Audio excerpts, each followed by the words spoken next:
بسم الله الرحمن الرحيم الحمد لله والصلاة والسلام على رسول الله باب إنما الرضاعة من المجاعة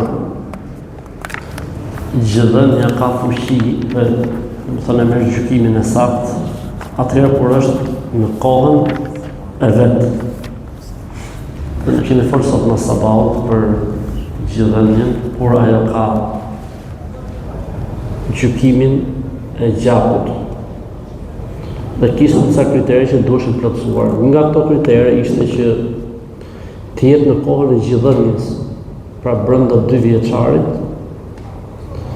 Kushti tjetër ishte që të jetë me ngopje derisa ta lej fëmia vet gjirin e nënës e cila po i jep gji. Dhe kriteri tjetër ishte, ndër kriteret që ne përmendëm, ishte pesë e lartë në mendimin më të saktë të dietarëve. Këtu në këtë kapitull tregohet pikërisht kjo gjëja që duhet të jetë në kohën e vetë. Pra nuk do shqet fëmia me gji 5 vjeç, ose 3 vjeç, ose 4 vjeç. Do të jetë brenda kohës që përmendet në Kur'an, që është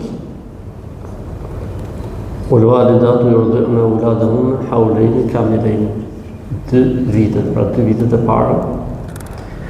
Dhe që fëmia më shumti në këtë kohë të ushqehet me qumësht. Pra nëse fëmia është i vjeç e gjys, po ta tha tasin e groshës, ta hodh në tokë. Ose tasin e qebabës, ta hodh në tokë. Për shembull, ose paçën, ta kput. Në këtë rast nuk ka më gjithëdhënie, nuk funksionon, pra duhet të jetë ose të ushqehet i gjithë me qumësht, ose shumica të ushqyerit e tij të jetë me qumësht. عن عائشة رضي الله عنها قالت دخل علي النبي صلى الله عليه وسلم برجل قال يا عائشة من هذا؟ قالت قلت أخي من الرضاعة. قال يا عائشة انظرن من إخوانكن فإنما الرضاعة من المجاعة. حديث النبي صلى الله عليه وسلم رضي الله تعالى عنه se tregon se dërguari i Allahut sallallahu alaihi wasallam asaj ka thënë gjithëdhënia është me uri dhe në kohën e vet. Me uri dhe në kohën e vet. Pra duhet të jetë brenda 2 vjeçarit dhe me uri. Çfarë do thotë fjala me uri? Do të thotë fëmia, do të thonë ta pi qumshtin me uri dhe shumica të ushqyerit të tij të jetë qumshti. Pra jo çdo lloj situate konsiderohet vëlla qumshti apo motër qumshti, po duhet parë kjo mesele, pra duhet, sikur i thotë pejgamberi ose Aishës, sigurohuni.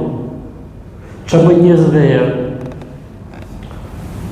Si ta kokte ose sillin me këtë, kam vëlla qumshti, kam motër qumshti. Po pse i ka pi herë qumësht? Kur kanë qenë për vizit, ka pi herë qumësht. Si quhet vëlla dhe motër qumështi, pse ka pi herë qumësht? Ose ka njerëz që e bëjnë vetë me qëllim. Masi mos i pak fëmijë që t'jap qumësht, bëhen kalamajt vëllezër dhe motra qumështi. Nuk funksionon kështu. Duhet të jetë në kohën e vet dhe duhet të jetë me ngopje të plotë. Pra derisa ta lejë fëmia gjirin e nonës që i jep gji. Atëherë merr dhe kuptim situata dhe atëherë përfshin ligji dhe Allahu. Bismillah. Assalamu alaikum wa rahmatullahi wa barakatuh.